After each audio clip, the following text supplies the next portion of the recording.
Guys, അപ്പോൾ ഇന്ന് പുളിമുട്ടായി ഉണ്ടാക്കാൻ തോന്നി. നേരെ ഞാൻ അമ്മയുടെ അടുത്ത് പോയി വഴക്കുണ്ടാക്കി കുത്തിപ്പൊക്കി അമ്മയെ വിളിച്ചോണ്ട് വന്നു.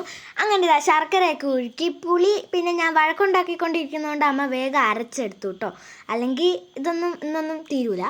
അങ്ങനെ ഇതാ പുളിയും ശർക്കരയും എല്ലാം ചേർത്ത് അതിലേക്ക് ഉപ്പൊക്കെ ഇട്ടു കേട്ടോ.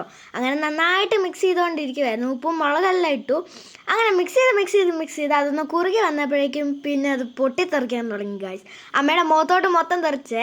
അമ്മയ്ക്ക് ഒട്ടും പേടിയില്ലല്ലോ, അതുകൊണ്ട് അമ്മ പ്ലേറ്റൊക്കെ വെച്ച് മുഖം മറിച്ചിട്ടാട്ടോ ഇതെല്ലാം ചെയ്തത്. അങ്ങനെ പിന്നെ അമ്മ നന്നായിട്ട് അതെല്ലാം ഇളക്കാൻ തുടങ്ങി കേട്ടോ. ഇളക്കി അവസാനം അത് റെഡി ആയപ്പം തണുത്ത് കഴിഞ്ഞപ്പോഴേക്കും ഞാൻ അതൊരു കവറിലാക്കി ഇങ്ങനെ നമ്മുടെ മുട്ടായി പോലെ ഇങ്ങനെ ചുരുട്ടി എടുത്തു കേട്ടോ.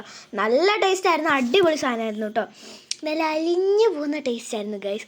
ഞാൻ തന്നെ ഉണ്ടാക്കിയതുകൊണ്ടല്ല, എന്നാലും അങ്ങനെയൊക്കെയാണ്. പിന്നെ ഇതാ നിങ്ങളെല്ലാവരും ട്രൈ ചെയ്ത് നോക്കണം. ലൈക്കും സബ്സ്ക്രൈബും ചെയ്യാൻ മറക്കല്ലേ. അപ്പോൾ എല്ലാവർക്കും ബൈ.